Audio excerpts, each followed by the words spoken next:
Цистит бұл көбісіне таныс медицинадағы кең таралған аурудың бірі, яғни бұл қуықтың қабынуы. Әдетте циститпен көбінесе әйел адамдар ерлерге қарағанда жиі ауырады. Себебі бұл анатомиялық ерекшелігіне байланысты зәр шығару каналының қысқа болуы болып саналады.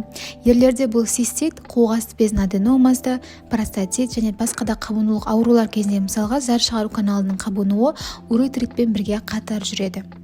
Циститтің симптомдарына тоқталатын болсақ, іштің төменгі бөлігін тартып ауырсыну сезімдері, жиі зәр шығару, зәр шығарған сайын сол аймақтың ауырсынып, ашу, күйдіру сезімдерінің болуы, қуықтың толық емес босауы, және де зәр түсінің өзгеріп, лайланулары тіпті қан аралас болатын кездер болады, және де ағзада жалпылама әлсіздік және дене температурасының жоғарылауы кездеседі.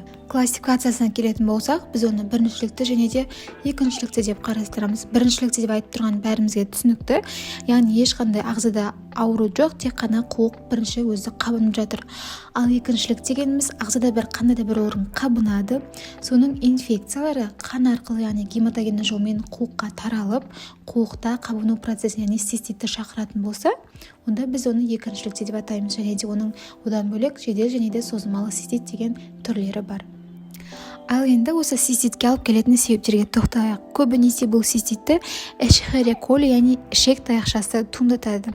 Одан бөлек жыныс жолдары арқылы берілетін бактериялар да осы циститті шақыра алады. Ерлерде көбінесе ол қуықтың қабынуы болғанда, қуық асты безінің ұлғаюлары, жұқпалы аурулар кезінде дамуы мүмкін. Жалпы қуықтың қабынуын шақыратын ең негізгі факторға біз суықтауды жатқызамыз, және көбінесе бұл қыстың мезгілдерінде жиі кездеседі. Одан бөлек қуықтың аурулары, яғни тонус төмендейтін болса, қуықта ісіктер, қандай да бір тастар болған жағдайда, және де гинекологиялық, урологиялық аурулар кезінде, жыныс жолдары арқылы берілетін аурулар, жұқпалы аурулар кезінде, егерде адамның жасы егде, қарттық жастар болған кезде, ең негізгі факторлардың бірі бұл иммунитеттің төмендеуіне де байланысты пайда болады. Одан бөлек әйел адамдардың жүктілік мерзімінде тар синтетикалық киімдер киетін болса, және де жеке гигиенаны сақтамау осы циститке алып келеді.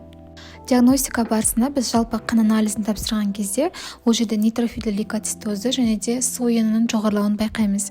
Яғни бұл екеуі бізде қабынудың маркерлары, және де нейтрофильдің жоғарылауы бұл бактерияның салдарынан болады.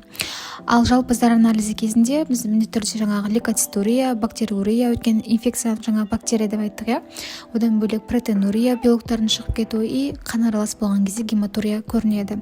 Ал инструменталды зерттеу кезінде біз УЗИ-де түсіреміз ғой қуықты. Сол кезде біз жаңа айттық клиникасында қуықтың толық босамау сезімі, және де толық босамайды деп айттық. Себебі ол жерде қабынып жатыр, сондықтан да біз қуықта қалған қалдық зәрді көреміз.